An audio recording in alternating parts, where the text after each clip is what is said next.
अगर आप अपने बच्चों के ज़िद्दीपन की वजह से परेशान हैं तो ये वीडियो आपके लिए है, बिकॉज इस वीडियो में मैं आपके साथ शेयर करूंगा कि आप बच्चों के ज़िद्दीपन को कैसे बेहतर अंदाज में हैंडल कर सकते हैं। अच्छा, इसमें पहली बात तो ये है कि आपको ये समझना पड़ेगा कि बच्चों का ज़िद करना ऐन फितरी है। बच्चे किसी भी चीज़ के हवाले से इसलिए ज़िद करते हैं कि बच्चों के अंदर ये शऊर और फहम नहीं होता कि उनके लिए कौन सी चीज़ फ़ायदेमंद है, कौन सी चीज़ नुकसानदेह है।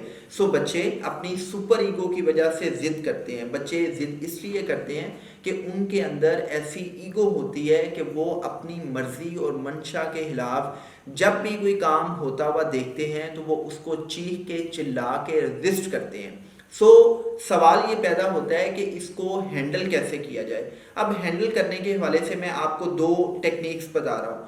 पहली टेक्निक ये है कि जब भी आपका बच्चा किसी भी चीज़ के हवाले से ज़िद करे तो आप उस चीज़ के मुतबादल के तौर पे कोई भी चीज़ पेश कर दें। मिसाल के तौर पे आपका बच्चा गली में क्रिकेट खेलना चाह रहा है तो आप उसको रोक रहे हैं कि बेटा आपने गली में क्रिकेट नहीं खेलनी, बिकॉज ये आप समझते हैं कि अगर वो गली में क्रिकेट खेलेगा तो कोई मोटर बाइक कोई गाड़ी उसको हिट कर सकती है। लेकिन आपका बच्चा तो नहीं समझता। बजाय इसके कि आप उसको स्ट्रेटली कहें कि बेटा आपने क्रिकेट नहीं खेलनी, आप उसको ये कह सकते हैं कि बेटा आप गली में क्रिकेट मत खेलें, आप घर के लॉन में क्रिकेट खेल सकते हैं, आप घर की छत पे क्रिकेट खेल सकते हैं, या आप घर के सेहन में क्रिकेट खेल सकते हैं।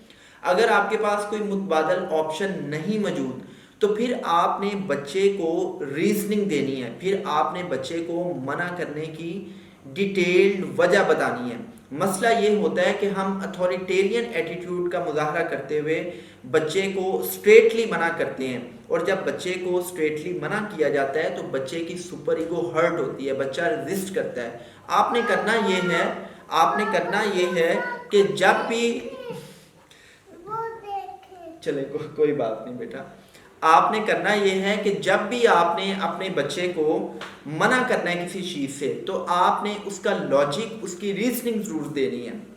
जब आप अपने बच्चे को लॉजिक देंगे, जब आप अपने बच्चे को रीजनिंग देंगे तो ना सिर्फ उसका शऊर बिल्ड होगा बल्कि उसका एहतजाज, उसका प्रोटेस्ट भी कम होगा।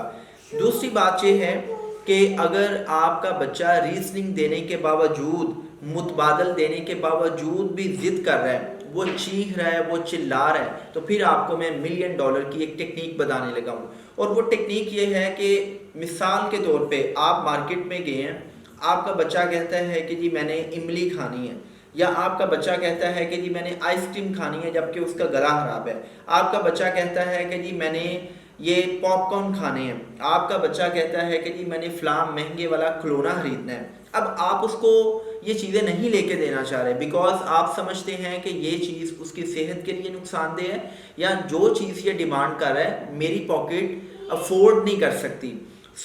आपने करना ये है कि आपने बच्चे को पहले तो लॉजिकली बताना है कि बेटा आपको मैं पॉपकॉर्न इसलिए नहीं लेके दे सकता कि इससे आपकी सेहत मुतासिर होगी, आपका गला ख़राब हो जाएगा। आपको मैं आइसक्रीम इसलिए नहीं लेके दे सकता कि आपको फ्लू है, आपको खांसी है, आपकी सेहत मज़ीद बिगड़ जाएगी।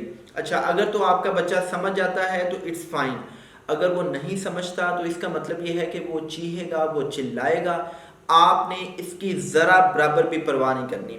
यहाँ पे माओं का इम्तहान होता है। जब भी बच्चा चीखता है, चिल्लाता है, तो अक्सर माएँ बच्चों के चीखने चिल्लाने से ब्लैकमेल हो जाती हैं।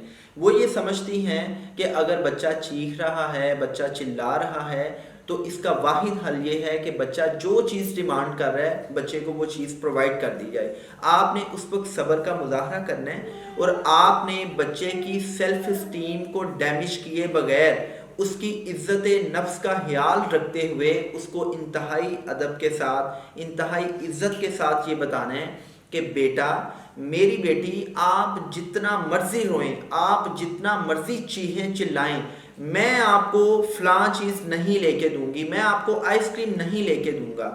आपने उस वक्त बच्चा जितना भी चीखे, जितना भी चिल्लाए, आपने उसकी ज़िद को पूरा नहीं करना। आपने उसको बार बार यही एक जुमला बोलना है और बड़ी इज्जत के साथ बोलना है। आपने बच्चे को हिट नहीं करना, आपने बच्चे को स्लैप नहीं करना। मसला ये भी होता है कि हम उस वक्त गुस्से में आके, जब हमारा सिचुएशन पे कंट्रोल नहीं रहता, हम बच्चों को मारना पीटना शुरू कर देते हैं और बच्चा उस चीज़ को फिर ज़्यादा बुरे अंदाज में रिएक्ट करता है। आपने बच्चे की इज्जत नफ्स को डैमेज किए बगैर बच्चे को बार बार यही एक जुमला बोलना है कि बेटा आप जितनी भी ज़िद करें, आप जितना भी चीखें, आप जितना भी चिल्लाएं, मैं आपको फ़लाँ चीज़ नहीं लेके दूंगा। जब आप बच्चे को इस अंदाज से ट्रीट करेंगे तो यकीन माने थोड़ी देर बाद आपका बच्चा चीखने चिल्लाने के बाद बिल्कुल रिलैक्स हो जाएगा। होता क्या है कि जब हम बच्चे को चीखने चिल्लाने पे कोई भी चीज़ देना शुरू कर देते हैं तो ये बच्चे की नेगेटिव रीइंफोर्समेंट हो जाती है। बच्चा ये समझ जाता है कि जब भी मैं चीखूंगा, जब भी मैं चिल्लाऊंगा, मेरी डिमांड पूरी कर दी जाएगी। लिहाजा आपने बच्चे के चीखने चिल्लाने पे, ज़िद करने पे आपने उसको मारना पीटना नहीं है, बल्कि आपने उसको बड़ी तमीज़ के साथ, बड़ी रिस्पेक्ट के साथ आपने ये जुमला बोलना है कि आप जितना भी चीखें, जितना भी चिल्लाएं, आपको ये फ़लाँ चीज़ नहीं मिलेगी बिकॉज ये आपकी सेहत के लिए नुकसानदेह है। सो आप उसकी इस अंदाज से जब तरबियत करेंगे तो फिर आपका बच्चा समझ जाएगा कि मैं जितना भी चीखूंगा, जितना भी चिल्लाऊंगा, मुझे फ़लाँ चीज़ मिलेगी तो नहीं। इससे बेहतर है कि मैं अपने पेरेंट्स की बात को मान जाऊं, समझ जाऊं। Thank you very much.